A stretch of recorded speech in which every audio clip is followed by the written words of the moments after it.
What's cooking, guys? Welcome back to another food review. And today,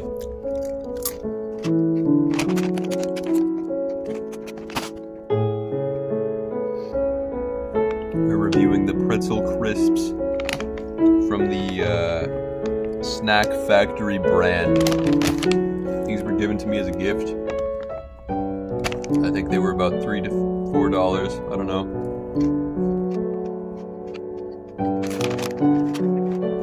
But they're very salty, crispy, delicious.